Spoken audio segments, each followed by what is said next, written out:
Hello, Barbara. How are you? I'm not too bad. John, how are you? Not bad. Full disclosure for the viewers, we've been trying to get this meeting started, what, 5,000 times now? Yeah. Oh no, these are times where we really need to try and learn more about the technology world. Yes. Or hopefully our governments can do more to protect us from the pandemic, but that's another conversation. Tell me more about this new single that you have in terms of the lyrical content. What is Grudge about for you? So I wrote that song after a breakup, and as we all, well, many of us do, sometimes we do have some hidden hate or grudge because we've been hurt um, from someone. And I decided that feeling was a feeling that was living within me quite a lot. I think it's also, I have it in general. I admit it. It's a cultural thing. I guess Southern Italian blood can be quite grudgy sometimes. Um, Thank you for so, warning me. so yeah, be careful. Hurt me. No, no, continue. You No, weren't but happy with. basically it was something, yeah, it is a feeling. It's one of my shadows, I guess. Like I have grudge within me. And it's something that I wanted to let out through music and talk about, and to have a bit of a release. And I visualized Grudge as a little monster living in the guts of my body, creeping in sometimes whenever I would have thoughts about the past and past episodes that hurt me with this person. And yeah, yeah. Do you ever feel that you should censor what you are writing about because that person may hear it, or is that not a dilemma for you? No, because I did it in the song, as because you heard it as well. There is hate, hidden hate, but it's playful too. Um, and that was my way to kind of laugh about it and make it a bit childish, and be like, okay, I see the grudge as a monster, and living inside me, and creeping in sometimes, and that whole atmosphere that I gave of playfulness and irony and childish spirit. Then it was also a way to be. It's okay, like let's have a laugh. Um, that doesn't mean that I'm not grudging anymore. I mean, like I'm working on it in general. In general, this is a thing that I have to work on. I hold on to past things that I tend to hold on to past things that hurt me somehow, and but I'm aware of it, and I think it's good to admit um, these negative feelings and speak about them and be honest, really, instead of repressing them and being like, I'm fine, when you're not. Sure. Did you go through a period of doing that, denying your pain? Yeah, yeah, because of protection and pride as well, mm, but grudge itself is something, is like a feeling that it's repressed. That's, I think, it's hidden. So it's already something, it's anger, it's repressed anger a little bit, repressed hatred.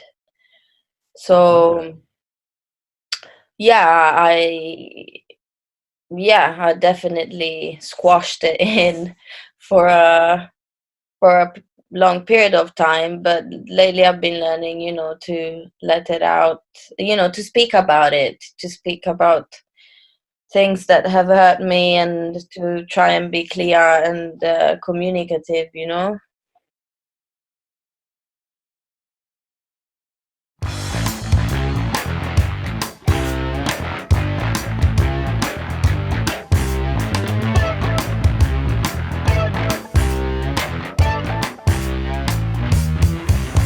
There's a monster living inside my guts. It makes me angry, it drives me nuts. There's a monster pushing through. Every time I think of you, I sneeze. It's an allergy. I choke. This is not a joke. You make me spill all that filth. You make me poisonous. You make me contagious. Budge, budge, grudge. A grudge, grudge, please budge. Straight down to hell. I'm ringing my bells. I stick to my guns. So what you do?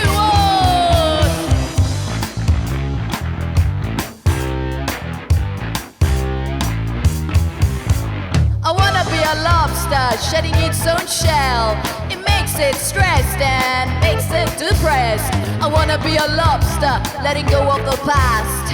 Every time I think of us, I sneeze. It's an allergy. I choke. This is not a joke. You make me spill all that filth. You make me poisonous. You make me contagious. Budge, budge, grudge. A grudge, grudge, please budge. Straight down to hell. I'm ringing my bells. I stick to my guns. So what you do? A budge, budge, grudge. A grudge, grudge, please budge. Straight down to hell. I'm ringing my bells. I stick to my guns. So what you do?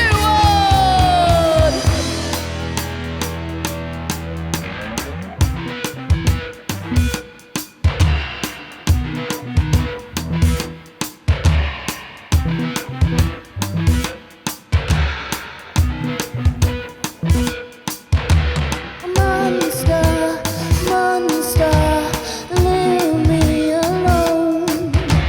A monster, monster, leave me alone.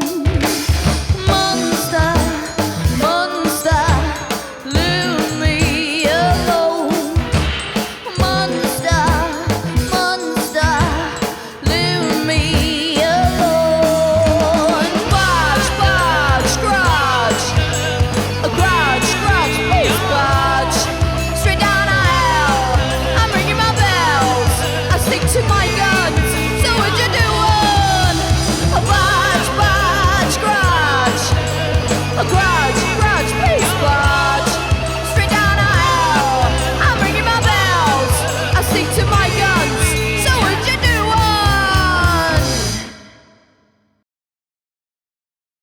A negative feeling, as you describe it, like a grudge, can come from having an expectation which isn't met. Were your expectations too high, or do you feel that you were shortchanged in that union that you had?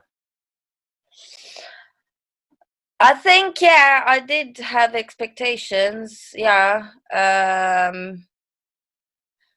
That, which is another teaching. I don't think we should have expectations. As my friend, one of my close friends says, but we should change expectations into standards. I think you should have standards. These are my standards of life, my values, and it's important for me to respect them and validate them and make that clear with whoever I embrace and start a relationship or a bond with. Okay, that Yeah. sounds fair. On another tangent, if you look at, say, Creep by Radiohead, for a long time, they didn't want to play it anymore because it was something that they had to do and relive that emotional mindset. Do you think that in writing a song like Grudge, that you might find yourself having to well, you know, Really? go through something, yeah, that you don't want Live to. it again. Yes. Yes. But this happens with music in general. With when you write a song about a past emotions that you had, every time you sing it, you do live it again in some way, but it's not the same way as before. I guess like you can you change, and the approach towards the emotion is maybe it's a bit more mastered. Sure. Yeah. I mean, I ask this of you because, and maybe just because you're very good at it, no bones about it. You put a lot of energy into your performance, but it never looks like you're going through the motions. It looks like you're actually going through what it is that you're singing about. So, in one way, this idea of performing this music may not necessarily be the most healthy thing if you're constantly reliving that particular mindset. But I don't think, no. I think it's healthy instead, because it's a release. Every time it's a release, and also I'm trying to make peace with this feeling by singing about it, by talking about it, by not let it be in the dark, by giving it attention, and by being playful with it, and having a laugh with it, and also giving it a character.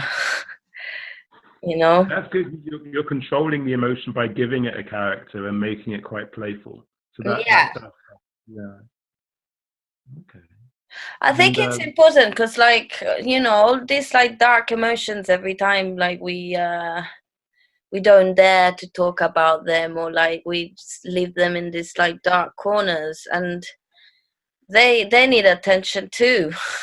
They need a bit of, they need to be let out too.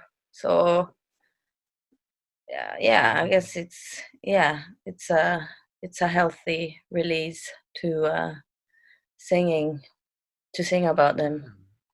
I'm convinced by that. I mean, you touch upon a good point that, yeah, we do have to talk about these things. And yet we're living in a very strange time, and we've got so many different social platforms in order to express ourselves. So there is that. But on the other side of things, there's a lot of people who are ready to critique and in some way dismantle someone's perception because they have the ability to say something and be anonymous behind the keyboard. Yet you're still doing your thing in that way. Have you ever had to counteract some kind of critique in that way?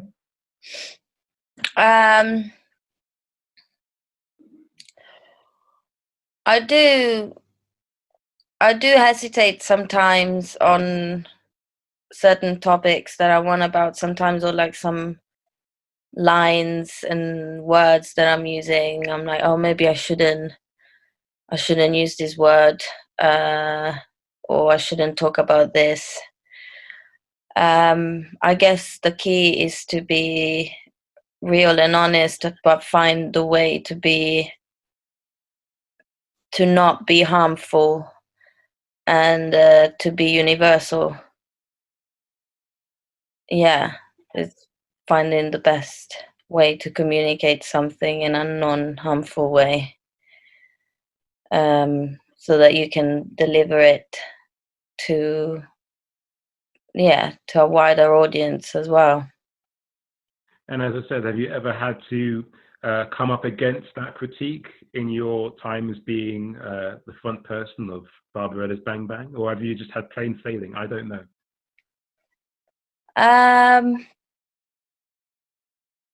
No, no, I didn't have to. Not yet. No. No.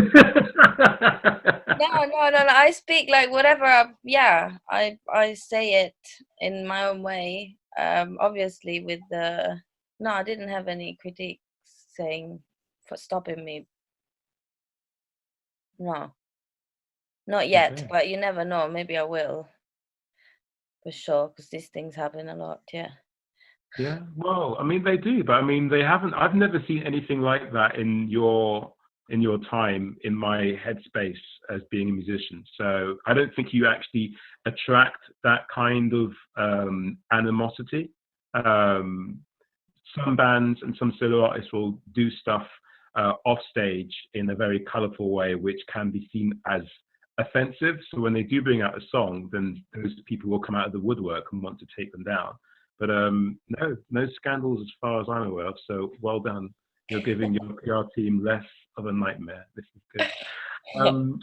Question for you. When you are going to be back on stage doing your thing and whatnot, do you have anything that would represent this new sound that you have in terms of imagery? Do you reckon you'll change up the costumes of what you're wearing, or it's just going to be business as usual in terms of how you look? No, I've always worn what I wanted to wear, and it's what I wear now is pretty much what I used to wear, but obviously I'm not in my early 20s anymore. We will never know that if you will edit this from the video. This never happens. I think you're lying to me. It's okay. I can understand this falsehood. It works well in your favor. Stop the lies. Thanks. Thanks to mom. Thanks to dad. Yeah, no, I'm not applying. I'm not calculating what to wear according to what I play. It's all coming from organically, you know. Obviously there is an identity, but it's always been pretty much the same throughout the whole course. I'm talking visually throughout the whole course of Barbarella's Bang Bang. I guess when we were doing gypsy rock, it was more clownish and more colorful than now, still with a touch of punk. Now we do have those elements still, but they're not as dominant as before. But pretty much we're just the same as before. Maybe a tiny bit simpler and less over peacock-like. Any reason behind that? Is there a reason why you're, say, stripping back some of that imagery? Yeah, I guess I don't know. It's a face of life, different phases of life. But then it depends on the concert as well. Sometimes I do want to show off even more, you know, with clothes and that. I've got so many talented friends with making gorgeous clothes, and that they kindly let me wear. So according to the concert or how I feel, I'm like, okay, today I'm gonna wear this galactic punk, colorful, clownish dress, and then the day after, for another concert, I want to wear Dr. Martens with some, you know, make it with some braces and with some. The jewelry is always there, though.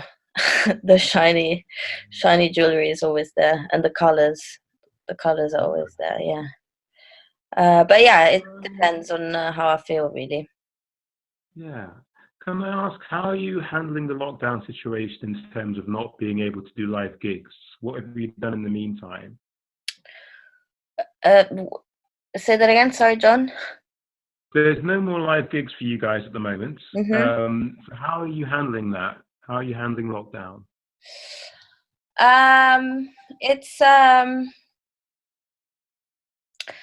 It's interesting. Like, on one side, I think we are exploring the virtual world more, which is a way to give us contact with one another. So in a way, I'm grateful for the virtual world. On the other side, though, I do miss the real contact, the physical contact with the audience, with the band members, and this is making me realize more this time how much I love people, how much I love connecting with people and talk to them, being in a pub and like have a smile or have like a little giggle and a chat with one of the people in the bar, like I miss all of that, and having a drink together and then laughing and feeling the same emotions through music, the music that we deliver, and Okay. Well, I've having a noticed connection with the audience. yeah, you're still, as you said before, using the virtual world to keep up some of that engagement. Because even before the pandemic lockdown, you were always releasing stuff of you playing bass and singing and other projects. So you've got another project that you've actually got out, which you can talk about here as well if you wish. Yeah. Would you like to do so? Yeah. Yeah, so there's a project that I am part of called Slovo, which is a South London collective founded by Dave Randall, and it's an amazing project. I'm very grateful for being part of it because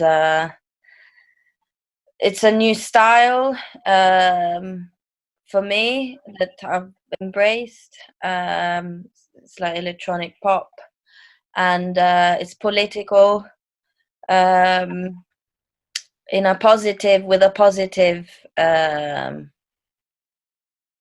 do you say, with a positive spirit. Angle? Okay. Yeah, it's like the mission. Our mission is to awake people and to lift their frequencies up, and and I'm very grateful for being part of it. And then at the same time, I'm also doing my solo stuff, but that's an explorative field at the minute because I'm still a beginner with the bass, and no, you're not. You're so good. Like I don't understand when thank these you, people John. are so talented and they say they're a beginner. It makes us mere mortals very envious. We'll all be writing songs called Grudge. What about you? No, How long but have you been like, playing bass, though? oh yeah, maybe I'm okay. Maybe I'm being too perfectionist. Like, Yeah. yeah, but yeah, it's still a work in progress. What I'm saying is, what I want to say. It's a work in progress, and I'm taking it organically, naturally as it comes, and slowly, I'm thinking about adding what to add, what instruments to add. But all I know is that I want to keep it raw, simple, and do a lot of crazy stuff with my voice. And keep the bass solid, steady, simple, solid, and steady. Are there outside influences that have led to this train of thought? Not necessarily bands, but it could be other forms of art.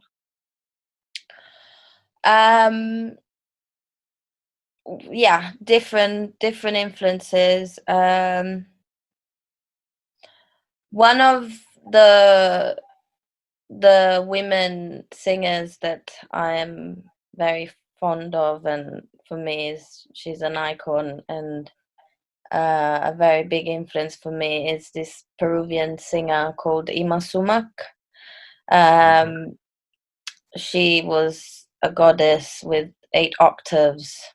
Her vocal range, she could go super low and go to the highest pitch and ever. And she wrote a song called the Chuncho, the creatures of the forest, where she spent time in the forest and wanted to speak to the birds.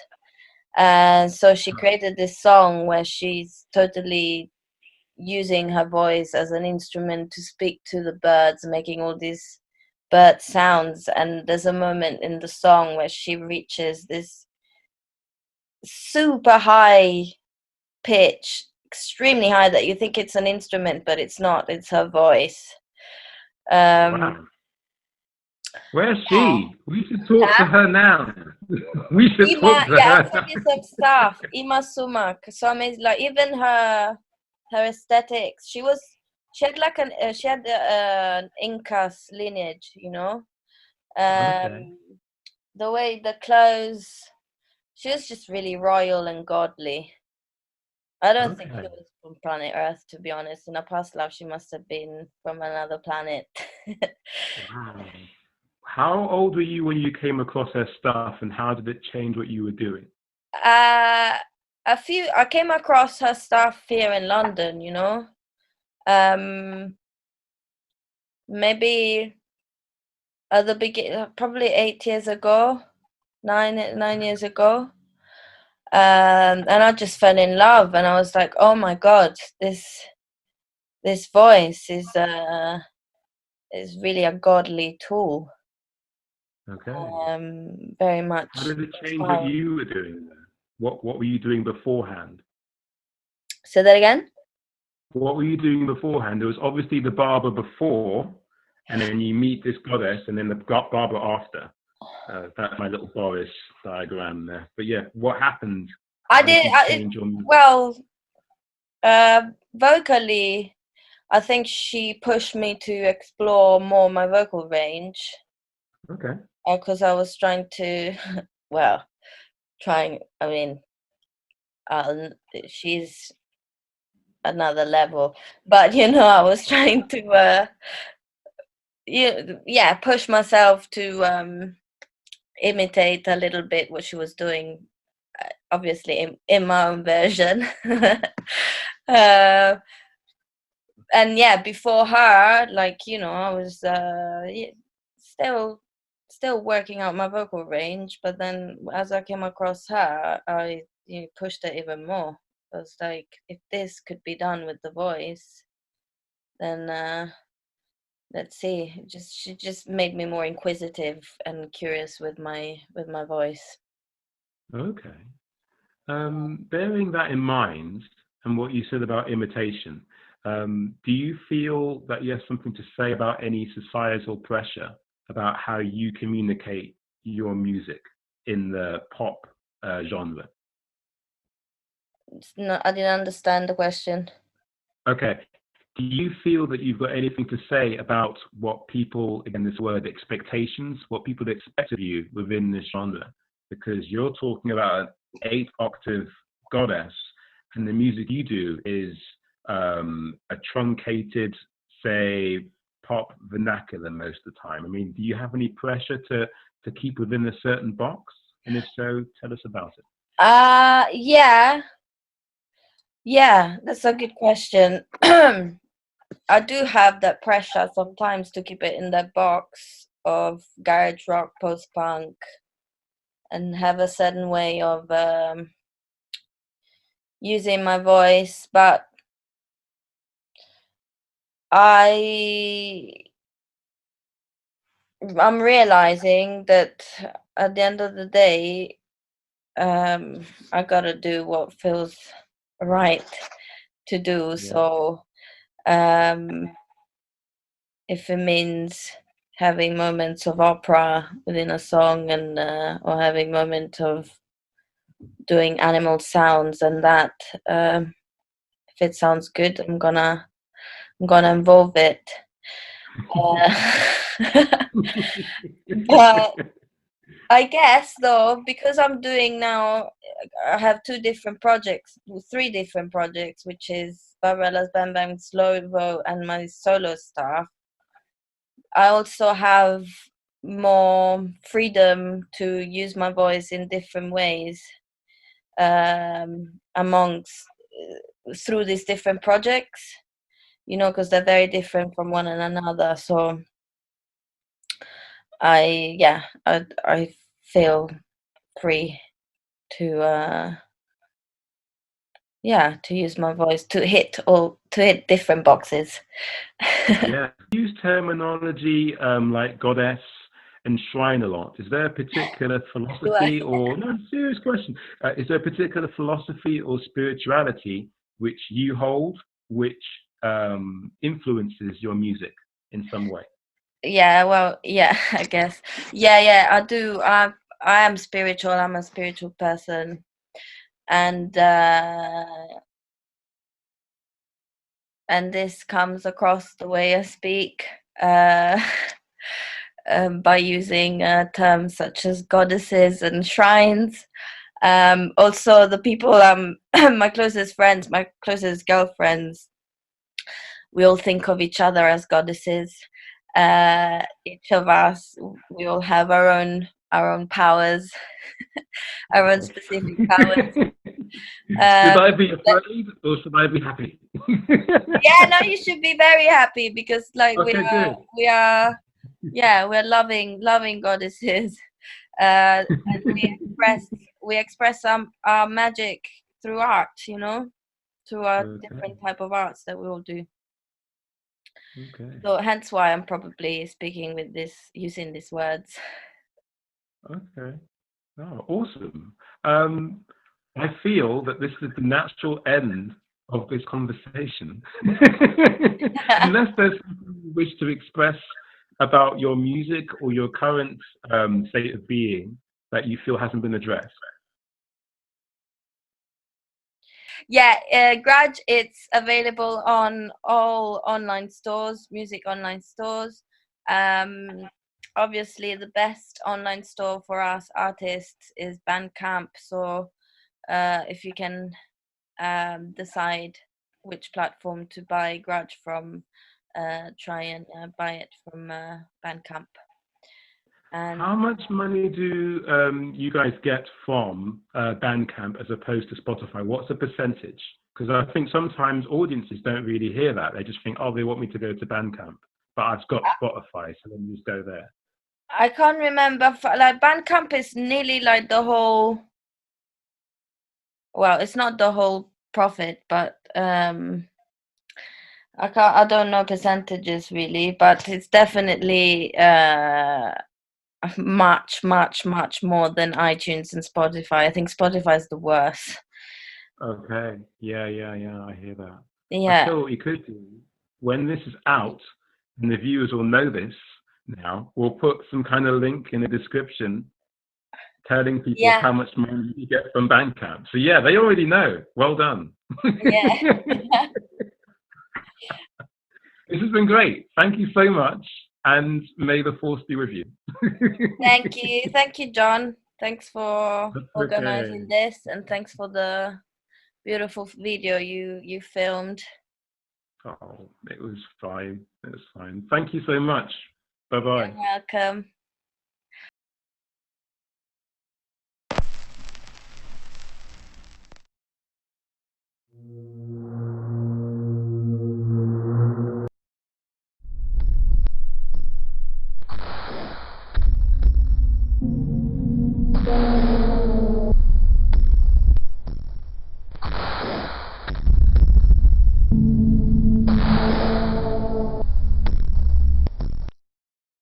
John McCarthy.